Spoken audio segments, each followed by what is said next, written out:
এতক্ষণ ধরে আপনাদের উদ্দেশ্যে কোরআন হাদিসের আলোকে গুরুত্বপূর্ণ আলোচনা করলেন সুদূর পেকুয়া থেকে সাধারণ সম্পাদক মুফাসসির পরিষদ পেকুয়া জনাব জামাল হোসেন আনসারী সাহেব। আমি আজকের বার্ষিক সভার পক্ষ থেকে আন্তরিক মুবারকবাদ জানাচ্ছি। সম্মানিত উপস্থিতি,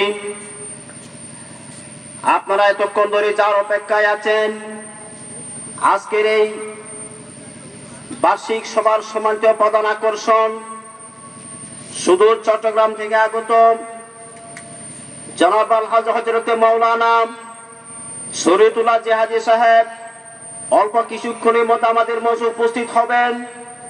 আমি বিশেষ করে এলাকাবাসীকে দৃষ্টি আকর্ষণ করছি, আপনারা আজকের এই দাখিল মাদ্রাসা বার্ষিক সভা সফল করার জন্য মাহফিলের সৌন্দর্য রক্ষার্থে আপনারা আমাদের প্যান্ডেলে চলে আসুন। সম্মানিত উপস্থিতি, এ পর্যায়ে আপনাদের